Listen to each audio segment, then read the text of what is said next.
She walked on through the town with the streetlights as her only guide. Before she knew it, she approached a familiar stretch of public path, trees on either side of a long dirt track. She remembered this route from when she was very young. It led down to an old farmhouse where Catherine used to paint. Landscape painting was her hobby, something she did to unwind. The apartment was still filled with the most elegant paintings. No two were ever the same, all crafted with their own flair and beauty. Cassandra knew as well as anyone else that walking down a woodland path at night was a bad idea. But with a substantial amount of alcohol still in her system, tonight seemed like an ideal night for bad decisions. Thinking back to summer days when she was young, walking hand in hand with her mother, the sun beaming down on their faces and the smell of freshly grown crops from the fields beyond the woods brought so much joy to their days together. Just like before, that memory was soon shattered, bringing Cassandra back to the dark and lonely path. This time, it wasn't caused by Tim knocking on the apartment door. It was a sudden gust of wind and an unshakable feeling that she was being watched. Her breath hitched as she exhaled a shuddered sigh. She knew the likelihood of it being a rabbit or a badger was highly likely, but as she listened, she could hear extremely delicate footsteps. Instead of doing the sensible thing, which would have involved walking off at a decent pace and not looking back, she stood her ground, her curiosity taking over. This eventually became yet another decision that she should have given a second thought to. A large creature suddenly caught her eye. She could only see the top of its head and a magnificent pair of antlers amongst the many trees. It was a deer. For a second, a smile spread across her face, a genuine smile, one that she hadn't had to force. She'd never seen a deer up close before. Standing extremely still and in complete silence, she waited for the creature to move again. It seemed to grind to a complete stop after Cassandra had spotted it, but she thought moving would surely scare it away, so she figured she would remain there until it eventually left. It wasn't like anyone was expecting her to be home anytime soon. "Are you going to stand there all night?" A voice echoed from the distance, causing Cassandra to jump. She turned instantly to see if there was someone behind her, but the path was bare. She turned her attention back to the woods. The deer was still there. Considering for a moment that she was imagining things, she remained where she was standing but became intensely vigilant. "I'll scare you if I get too close." The voice spoke again. Cassandra was now fully convinced it wasn't her imagination. Her eyes were fixed on the creature entwined amongst the trees. It had in fact started to move. Its head was bowed forward until it reached the edge of the woodland. That's when she finally realised her mistake. What stood before her was not a deer, but a person. Or so she thought. "Don't be afraid," the creature whispered, finally lifting its head to reveal a face which Cassandra felt she had seen before. She could tell that the strange being was obviously a woman, but the antlers were a giveaway that she wasn't exactly human. "What are you?" Cassandra asked hesitantly, backing away slowly into the direction from where she had come. "Not what you were expecting by the looks of it. Would you believe me if I told you we were family?" Family. This sudden word made Cassandra stop after shuffling a couple of inches down the path. "Distant family," the figure said, stepping out fully onto the path to join Cassandra. "Forgive my appearance. I know it's unusual. It's an inconvenience which has been bestowed upon me."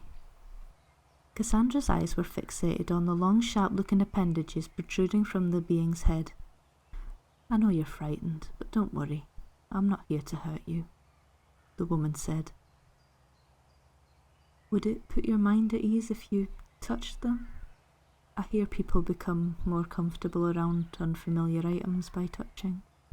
Cassandra snapped her hands behind her back and cleared her throat.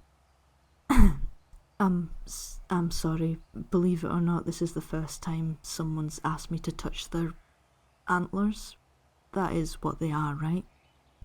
"I believe so," she replied, reaching up to touch them herself. "You know, most people would have run off by now, yet you're still here. Curiosity must be a common thread in our lineage." "Either that or a long history of alcohol abuse," Cassandra answered. "I was always told not to judge others, no matter how different they are. But I feel this might be a bit of a stretch in that department." The hybrid let out a slight laugh. Well, you're not wrong there, she said. Well, if you haven't guessed by now, I know who you are, Cassandra. It'd only be right if I tell you who I am. My name is Maud Taylor, and I believe I'm an auntie of yours, from a slightly different time. Different time? Cassandra questioned. The being began to stroll slowly towards her. It was as if she was walking on air, each silent, sophisticated step causing her antlers to sway along with her movements. Yes. I was born in Edinburgh, in the winter of 1797. Cassandra dropped her arms to her sides and slowly made her way over to Maud, raising a hand towards the antlers, appearing as if she had finally accepted the offer to touch them. Instead, she grabbed the left and pulled it with considerable force, causing Maud to stumble to the side. What on earth are you doing? Maud snapped as the struggle began. The gravel beneath their feet parted as Cassandra continued to tug. What the hell have you stuck these on with? Cassandra growled in response. After a few minutes and with no success of removing the antlers, Cassandra finally let go. I believe they're mainly attached by bone and nerves. They're part of me. They're not just something I've adhered to my head, Maud said breathlessly. You are full of shit, Cassandra hissed. Excuse me, I'm telling you the truth. The least you can do is listen, Maud replied.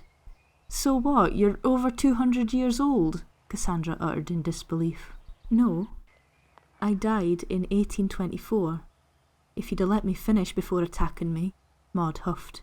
Cassandra stepped back to her previous position. Right, okay. I knew I should have just opened another bottle. Maud, was it? It's been a pleasure, but I'm gonna go now, she said as she quickly spun on her heel and started to walk back down the path. Maud rolled her eyes, deflating with a heavy sigh. Cassandra, don't make me come after you. I've been watching you for a while, and I thought you of all people would be able to talk through this without this foolishness. While still walking, Cassandra began to mutter to herself, trying to drown out Maud's voice.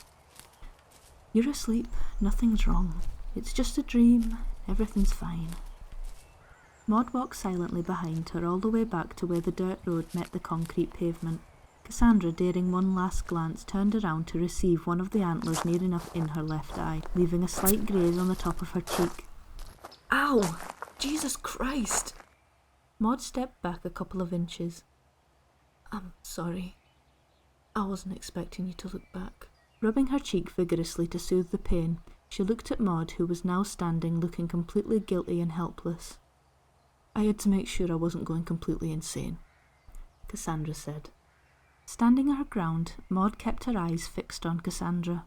She knew this was her last chance to share her story with someone who could finally free her from this prison of limbo, the uncertain realm between life and death.